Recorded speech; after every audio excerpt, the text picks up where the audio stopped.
Item ಯಾವುದೇ ಇರಲಿ try ಮಾಡಿ ಆಚಿ ಚಿಕನ್ ಮಸಾಲಾ. ಇನ್ನು ಬಿರುಗಾಳಿ ಸಹಿತ ಹಾವೇರಿಯಲ್ಲೂ ಕೂಡ ಮಳೆಯಾಗಿದ್ದು ಜನ ತತ್ತರಿಸಿ ಹೋಗಿದ್ದಾರಂತೆ. ಜನಜೀವನ ಅಸ್ತವ್ಯಸ್ತಗೊಂಡಿದೆ ಅನ್ನೋದ್ರ ಬಗ್ಗೆ ಮಾಹಿತಿ ಇದೆ. ಮಳೆ ಗಾಳಿ ಹೊಡೆತಕ್ಕೆ ಕೋಳಿ ಫಾರಂ ಮೇಲ್ಛಾವಣಿ ಹಾರು ಹೋಗಿದೆ ಅಂತೆ. ರಾಣೆಬೆನ್ನೂರು ತಾಲೂಕಿನ ಹುಲಿಕಟ್ಟಿ ಗ್ರಾಮದಲ್ಲಿ ಆಗಿರುವ ಘಟನೆ ಇದು.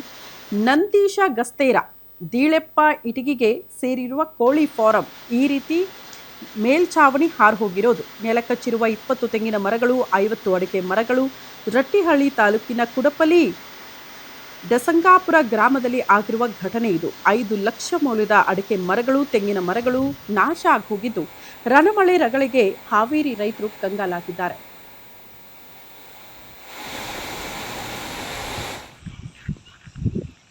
ನಾವು ಬಡಸಂಗಾಪುರ ರೈತರು ಭಾರಿ ಮಳೆ ಗಾಳಿಯಿಂದ ನಮ್ಮ ಸುಮಾರು ಒಂದು 35ರಿಂದ 40 ಅಡಿಕೆ ಗಿಡ ಬಿದ್ದವು.